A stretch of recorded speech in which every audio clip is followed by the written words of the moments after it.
Bonjour, c'est le doc en direct de son cabinet médical, donc jeudi après-midi. Un petit point sur le déconfinement et donc le retour des touristes en Corse. Donc, bon, on nous dit que les touristes vont pouvoir venir en Corse de toute la France continentale et des dom-toms.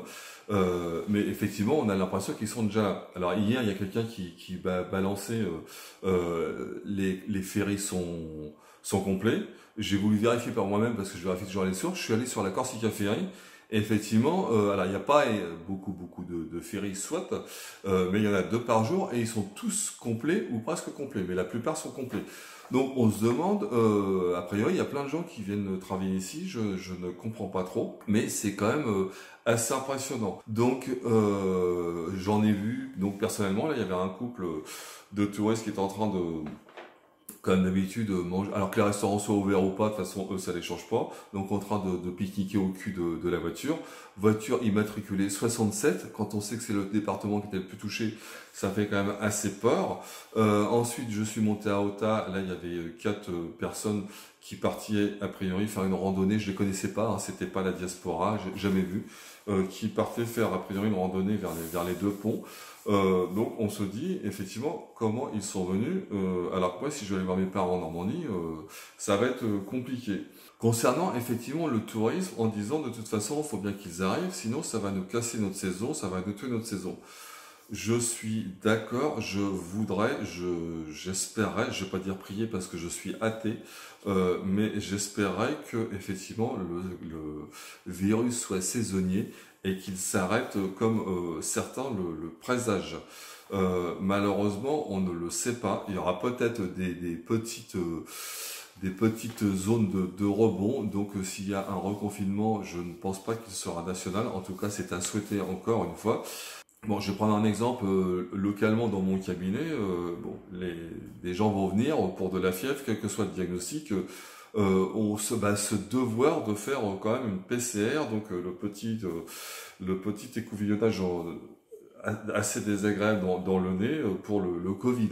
Donc on va les envoyer à Ajaccio, faire le test. Donc ça va les embêter une fois, mais le problème c'est qu'il va falloir aussi aller détecter des sujets contacts. Donc c'est-à-dire ils auraient été en contact d'un serveur du restaurant, de la réceptionniste, et éventuellement des patrons parce que il y en a qui sont, il y a des patrons qui sont directement à la réception, etc. Donc je pense que de faire ça, je pense que pour les gens qui ont des bars, des restaurants et des hôtels qui sont en contact avec les clients, de faire ça deux, trois fois par semaine, je pense que ça va vite les énerver, ça va vite être lassant. Et maintenant, on n'aura pas le choix parce qu'il y aura une déclaration et qu'il y aura la brigade sanitaire qui va se pointer pour faire des dépistages et que de toute façon, s'il y a plusieurs cas, et ben en fait, on sera obligé de refermer les établissements ici. Donc en fait, je pense que c'est un choix à faire en disant on reste tranquille pour l'instant, on attend ce qui se passe encore pendant, on va dire, allez, 3 semaines, on va dire jusqu'à on va dire, en première, deuxième semaine de juin, disons, et puis là, on voit, pour effectivement commencer dans de bonnes conditions une saison et sauver, de toute façon, il faut sauver, faut pas sauver le soldat Ryan, il faut sauver août-septembre. Alors, juillet, c'est toujours maintenant un mois mitigé pour Porto, mais si on peut sauver juillet, ça sera tant mieux, et je l'espère aussi. Maintenant, il faut au moins sauver août-septembre. Moi, je pense que c'est la meilleure façon de penser, plutôt qu'on ait une saison de mi-teinte pourrie jusqu'à novembre, parce que on va pas pouvoir se débarrasser de cette petite braise. Hein. Vous avez vu, hein, la grande vague est passée, mais il y a toujours cette petite braise qui fait qu'il y a un cas par-ci, un cas par-là, on n'arrive pas à complètement éteindre le feu. C'est un petit peu agaçant d'un point de vue sanitaire et médical, mais c'est comme ça, le virus, il circule très peu, mais il circule quand même et il faut faire avec. Alors, un petit mot sur les consultations en drive au cabinet, j'ai l'impression que ça en a traumatisé quelques-uns. Donc j'ai eu le droit, c'est absurde, ça ne vaut pas une consultation digne de ce nom. Ouais, mais une téléconsultation, ça ne vaut pas une consultation digne de ce nom. Donc une consultation en drive, je pense que c'est mieux qu'une téléconsultation. Alors, a priori, il y en a qui ne comprennent pas. Alors ce qui est surprenant, c'est que les gens qui critiquent, qui sont surpris en disant c'est du n'importe quoi, sont des gens qui ne sont pas dans le golf. Moi, j'aurais dit, il faut essayer d'innover, etc. Alors, il est bien évident que je ne vais pas faire une consultation de gynécologie dans la voiture. Et quand je dis dans la voiture, comme je vous dis, c'est du drive. Donc c'est-à-dire le McDonald's, quand ils font du drive, la caissière elle rentre pas dans votre bagnole.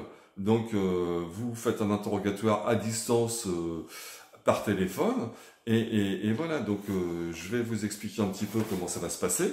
Et nous voilà devant le cabinet. Alors comment ça se passe? Ben voilà, vous voyez, on n'est pas en centre-ville, hein. Donc ça se passe, voilà mon cabinet. Alors où elle est, c'est vide, il n'y a pas un chat dans la rue. Donc même si on est déconfiné, il n'y a personne. Donc les gens viennent, ils sont devant le cabinet. Je leur demande ce qui... Enfin, je sais déjà pourquoi ils viennent, hein. Donc c'est pour ça que je leur suggère une consultation à distance.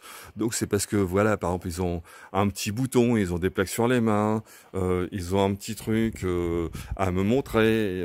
Ça peut plus se faire en téléconsultation. Je voudrais les voir. Éventuellement, je sais pas, quelqu'un s'est fait une entorse au niveau d'un doigt. Donc je voudrais... Donc il n'y a pas besoin de rentrer dans le cabinet. C'est quelque chose qui peut se faire vraiment ici ou éventuellement pour respecter... Mais il n'y a vraiment personne, ça peut se faire ici, donc ça se fait ici. Voilà, et donc bah, j'ai vraiment besoin de voir par exemple un doigt, s'il y a une entorse, s'il y a un problème, etc. Donc je le fais ici, et ça ne pose aucun problème.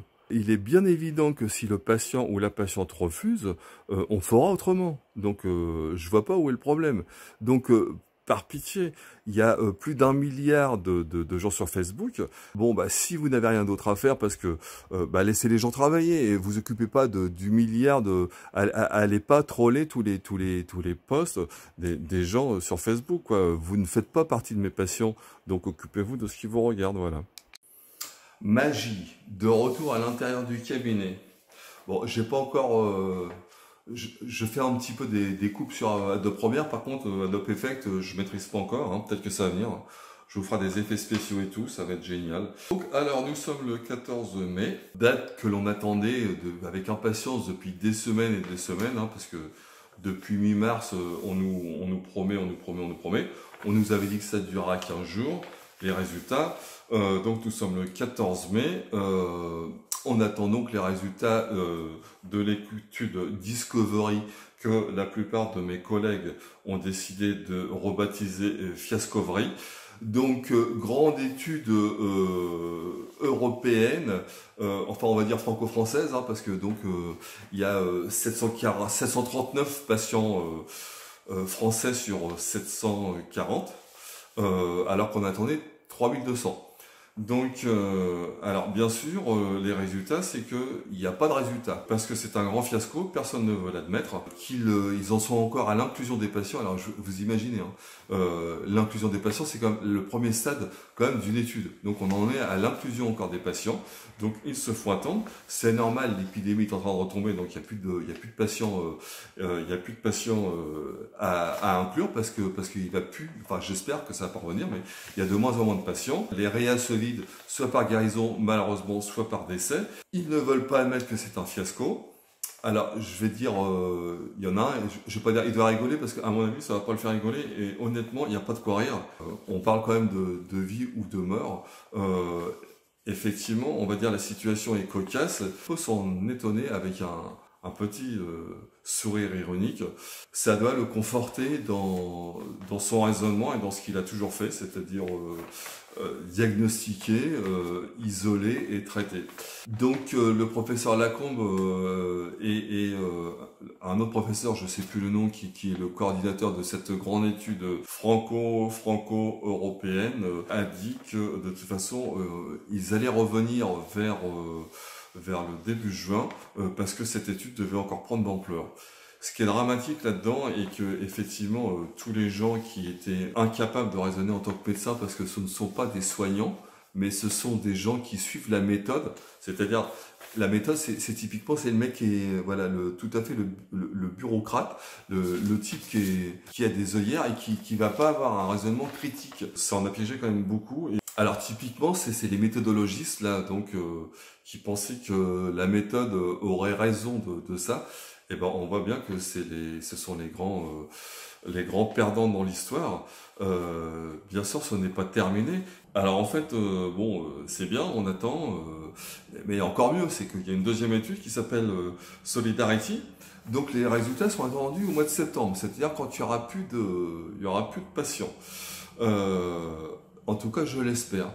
En fait, le bilan de tout ça, c'est que la méthode ne l'emporte pas, c'est effectivement l'observation et l'expérience. Ceux qui prônent la méthodologie, la rigueur, etc., se sont trompés. Et même si c'est pas fini, je suis convaincu qu'ils se sont trompés et qu'ils se trompent.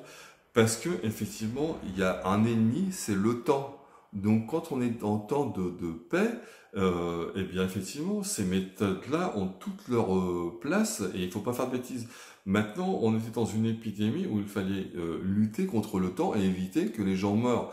Et donc, quand on n'a pas grand-chose, bah, on prend ce qu'on a en attendant de trouver mieux. Alors effectivement, si on trouve mieux, et si les choses perdurent, mais là, avoir des analyses qui vont nous montrer que peut-être, alors déjà, je pense qu'il y aura pas vraiment un médicament qui va sortir du lot, peut-être l'hydroxychloroquine, mais effectivement, il n'y a pas forcément de choses vraiment de dire qu'il y a une mortalité divisée par 2, 3, même s'il y a des études chinoises qui ont prouvé ça. Pour l'instant, on ne le sait pas, mais en tout cas, si on avait pu sauver quelques vies, comme je dis, et au moins soigner les patients. Et donc là, on se rend bien compte que les méthodologistes, les épidémiologistes, ce sont des gens qui travaillent dans des bureaux, qui n'ont jamais vu un patient et qui ne savent pas ce que c'est que de soigner un patient. Donc c'est ça qu'il faudra retenir de cette épidémie. J'espère que ça va se terminer bientôt. Cette deuxième vague viendra-t-elle ou pas? Je ne le sais pas. Il y aura peut-être des rebonds. En tout cas, on l'espère tous. Voilà. Allez, bonne journée.